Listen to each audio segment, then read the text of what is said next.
মুস্তাফিজুর রহমানকে আইপিএল থেকে বাদ দেওয়াকে কেন্দ্র করে বাংলাদেশ ক্রিকেট বোর্ড ইন্ডিয়াতে খেলতে যাবে না।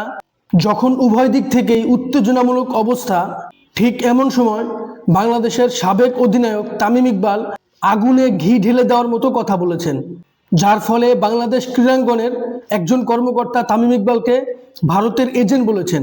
এই বিষয়কে কেন্দ্র করে তামিম ইকবালের পক্ষে বাংলাদেশের একাধিক প্লেয়াররা প্রতিবাদ করেছেন। পরবর্তীতে বাংলাদেশ ক্রিকেট বোর্ড প্রেসিডেন্ট তিনি বলেছেন, দেশ সবার আগে, পরবর্তীতে ক্রিকেট। অন্যদিকে ঢাকা ক্যাপিটালসের ক্রিকেটারদেরকে ফিক্সিং সন্দেহে জেরা করার কারণে সেখানে এক কাণ্ড ঘটেছে। সিলেট টাইটান্সের মোহাম্মদ আমির চলে গিয়েছেন, তিনি সিলেট টাইটান্স ম্যানেজমেন্টের উপর একটি অভিযোগ করেছেন। সব মিলিয়ে ক্রিকেট অঙ্গন থেকে বিপিএল সব স্থানে যা তা অবস্থা। তবে এর মাঝেও আশার আলো হচ্ছে বাংলাদেশের টি-20 দলের অন্যতম সদস্য রিশাদ হোসেন, তিনি বিগ ব্যাশে দুর্দান্ত পারফরমেন্স করছেন। যদিও আজকে হোবার্ট হারিকেনস এবং সিডনি সিক্সার্সের ম্যাচটি পরিত্যক্ত হয়েছে, তারপরেও গত ম্যাচে রিশাদ হোসেন হোবার্ট হারিকেনসের হয়ে এডিলেড স্ট্রাইকার্সের বিরুদ্ধে অসাধারণ বোলিং করেছেন।